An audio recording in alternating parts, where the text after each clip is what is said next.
Welcome to Garam Garam Bezawada రుచుల్లో. ఈరోజు మనం గోంగూరతో రోటి పచ్చడి చేసుకుంటున్నామండి. గోంగూరతో రోటి పచ్చడి చాలా టేస్ట్గా ఉంటుంది. బట్ ఎలా చేయాలో చూద్దామండి. తగినంత ఆయిల్ వేసుకోండి. మీరు చేసుకునే పచ్చడిని బట్టి వేసుకోండి. మనము ఈ పచ్చడి ఇప్పుడు పచ్చిమిర్చితో చేస్తున్నామండి. ఒకవేళ మీకు పచ్చిమిర్చి పడకపోయినా ఇష్టం లేకపోయినా ఎండుమిర్చితో కూడా చేసుకోవచ్చు. సేమ్ ఇంతే, ఇలాగే చేయండి. కానీ మీరు మిర్చి మార్చుకోండి కావాలంటే, లేదు అంటే పచ్చిమిర్చితో అయినా చేసుకోండి. చాలా టేస్టీగా ఉంటుంది. ఇప్పుడు మనం పచ్చడి ఎలా చేయాలో చూద్దాం. తగినంత ఆయిల్ వేసుకున్నాం కదండి. ఇప్పుడు ఈ ఆయిల్లో ఈ పచ్చిమిర్చి వేయించుకోవాలి. దోరగా వచ్చేంత వరకు కూడా వేయించండి. మనం ఒకసారి మూసేసి చూద్దామండి. చూడండి, ఇలాగ వచ్చేంత వరకు వేయించుకోవాలి. ఈ పచ్చిమిర్చి గోల్డ్ కలర్లో వచ్చేంత వరకు కూడా వేయించుకుంటేనే ఈ పచ్చడి టేస్ట్గా ఉంటుందండి. ఎందుకంటే ఇవి ఇలా లేకపోతే పచ్చి వాసన వస్తుంది. ఇవన్నీ కూడా మనం ఒక గిన్నెలోకి తీసేసుకుందాము. 2 టమాటాలు తీసుకున్నానండి, పెద్దవి. నేను సన్నగా పీసులు కట్ చేసి వేసుకున్నాను.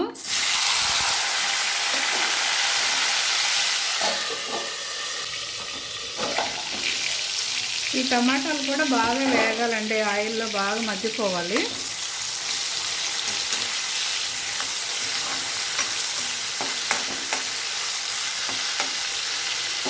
ఇలా ఆయిల్లో మగ్గితే ఏమైందంటే పచ్చడి చాలా బాగుంటుందండి. రైస్లోకి చాలా సూపర్గా ఉంటుంది ఈ పచ్చడి. చాలా పుల్లగా కారకారంగా చాలా టేస్టీగా ఉంటుంది. తప్పకుండా మీరు కూడా ట్రై చేయండి.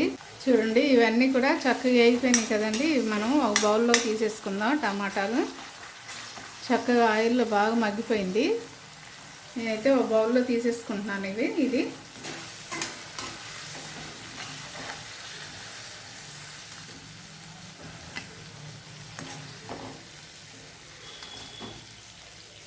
కొంచెం ఆయిల్ వేస్తున్నానండి. కొంచెం గోంగూర ఎక్కువగా ఉంది, సో కొంచెం వేసాను ఆయిల్. ఇప్పుడు మనం ఈ గోంగూరని శుభ్రంగా కడిగి పెట్టుకున్నాం. ఇది నేను చిన్న కట్టలు అండి, 6 కట్టలు ఇవి. చూడండి, ఇది 6 కట్టలు. ఇవి నేను చిన్న కట్టలు తీసుకొని వచ్చాను. ఎందుకంటే చిన్న గోంగూరే బాగుంటుందండి, టేస్ట్గా చాలా బాగుంటుంది. అందుకని చిన్న కట్టలు తీసుకున్నాను నేను. ఇలాగ ఇది శుభ్రంగా ఒలిసి ఒక 4-5 సార్లు కడగాలండి. చాలా ఇసుక మట్టి బాగుంటుంది, అందుకని శుభ్రం చేసుకోవాలి. ఇప్పుడు ఇది ఆయిల్లో వేపుతున్నానండి నేను.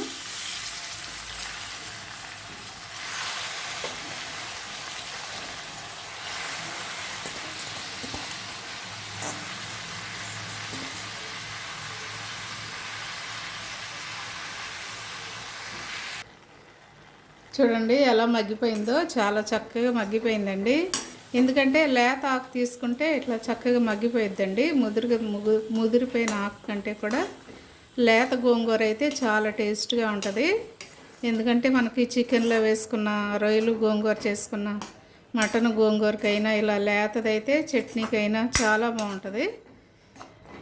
ఇదిగో చూడండి, ఆయిల్లో చక్కగా మగ్గిపోయింది. ఇంకా కొంచెం మగ్గాలండి, జస్ట్ 2 నిమిషాలు మగ్గితే సరిపోతుంది. చూడండి, ఇదంతా కూడా చక్కగా మగ్గిపోయింది కదా. నేను స్టవ్ కట్టేస్తున్నానండి. ఈ పచ్చడి ఎలా చేసుకోవాలో చూద్దాము. ఇప్పుడు మనము పచ్చడి చేసుకుంటున్నామండి, రోటి పచ్చడి. చూడండి, ఇలాంటి రోలు ఉన్నా పర్వాలేదు, మీకు పెద్ద రోలు ఉంటే చేయండి. ఈ 2 లేవనుకోండి, మిక్సీలో వేసుకున్నా పర్వాలేదు. కాకపోతే మెత్తగా పట్టకుండా మిక్సీలో కొంచెం కచ్చిపిచ్చిగా అట్లా చేసుకోండి, బాగుంటుంది. మెత్తగా పెట్టామనుకోండి టేస్ట్ అంతగా బాగోదు. అందుకని మనం రోట్లోనే నూరుకుంటేనే బాగుంటుంది. రోలు లేని వాళ్ళు అయితే ఇంకా మిక్సీ తప్పదు కదండి, చేసుకోవాలి. ఇవన్నీ కూడా చక్కగా మెత్తగా నూరేసుకోండి. కొంచెం సాల్ట్ వేసుకోండి దీనిలో.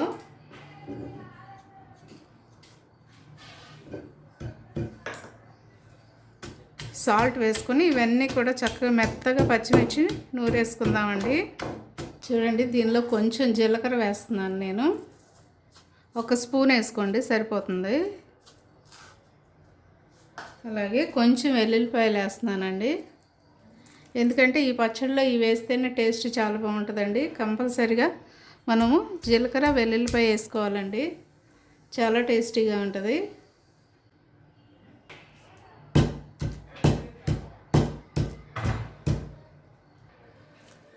ఇప్పుడు మనం టమాటాలు వేసుకుంటున్నామండి. ముందుగా ఆయిల్లో మగ్గబెట్టిన ఈ టమాటాలు కూడా దీనిలో వేసి నూరేసుకోండి మెత్తగా.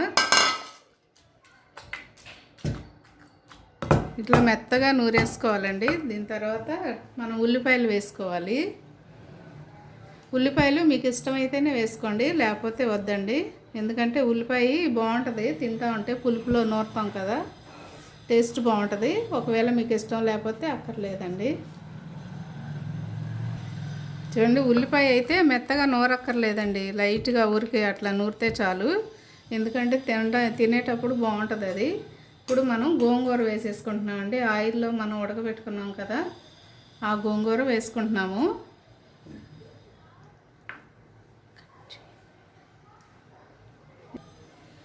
చూడండి, గోంగూర అంతా కూడా ఈ పచ్చిమిర్చిలో వీటిలో వేసి నూరేసేయాలండి, అంతా కలిపి.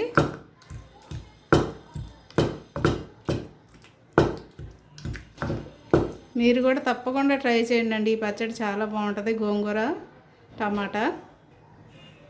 చూడండి, సాల్ట్ చాలేదండి, నేను వేస్తున్నాను. ఎందుకంటే గోంగూరలో కొంచెం ఎక్కువ సాల్టే పడుతుంది, పులుపు కదండి, అందుకని ఎక్కువ సాల్ట్ పడుతుంది. మీరు కూడా చూసి వేసుకోండి. ఇది పచ్చడి అయితే రెడీ అయిపోయిందండి. నేను ఇది బౌల్లోకి తీసుకొని మళ్ళీ తాలింపు చేసుకుందాం మనం. ఇప్పుడు మనము కళాయి పెట్టుకున్నామండి పచ్చడి తాలింపు చేయడానికి. ఆయిల్ వేసుకుంటున్నాము. ఆయిల్ వేడెక్కింది కదండి, 2 ఎండుమిర్చి వేసుకుందాము. ఎందుకంటే తాలింపులో ఎండుమిర్చి వేసుకుంటే చాలా బాగుంటుంది. సో అలా కొంచెం జీలకర్ర వేస్తున్నామండి, ఎందుకంటే మనం పచ్చడిలో వేసి నూరాం కదా, కాబట్టి జీలకర్ర వేసుకుంటున్నాము. కొంచెం ఆవాలు వేస్తున్నానండి. ఇవన్నీ కూడా దోరగా వేగిన తర్వాత మనం పచ్చడి దీనిలో వేసేసుకుందాము. కొంచెం కరివేపాకు వేస్తున్నానండి, ఎందుకంటే కరివేపాకు చాలా టేస్ట్గా ఉంటుంది కదా, మంచి స్మెల్ కూడా వస్తుంది. ఇప్పుడు మనము స్టవ్ కట్టేసుకుని దీనిలో పచ్చడి వేసేసుకుందామండి. మనం నూరి పెట్టుకున్నాం కదా, ఆ పచ్చడి వేస్తున్నాను నేను. పచ్చడి అంతా కూడా ఈ ఆయిల్లో వేసేసుకుని మనం కలిపేసుకుందామండి. ఇదంతా కూడా ఆయిల్ పట్టేటట్టుగా చక్కగా కలిపేసుకుందాము. ఈ పచ్చడి తాలింపు చేసుకోకపోయినా పర్వాలేదండి, తాలింపు చేసుకోకపోయినా కూడా మనం అలాగే రైస్లో వేసుకుని తినొచ్చు, చాలా టేస్ట్గా ఉంటుంది. కాకపోతే తాలింపు చేసుకుంటే ఇంకా టేస్ట్గా ఉంటుంది కదా, అందుకని తాలింపు చేశాను నేను. ఇప్పుడు నేను బౌల్లోకి తీసేసుకుంటున్నానండి. చూసారా, పచ్చడి చాలా చాలా బాగుందండి, కలర్ఫుల్గా ఉంది, చాలా టేస్టీగా ఉంటుంది. మీరు కూడా తప్పకుండా ట్రై చేయండి, మర్చిపోవద్దండి. టమాటా గోంగూర పచ్చడి. అలాగే ఇప్పటి వరకు మా ఛానల్ని సబ్స్క్రైబ్ చేయని వారుంటే దయచేసి సబ్స్క్రైబ్ చేయండి, షేర్ చేయండి, లైక్ చేయండి. Thank you.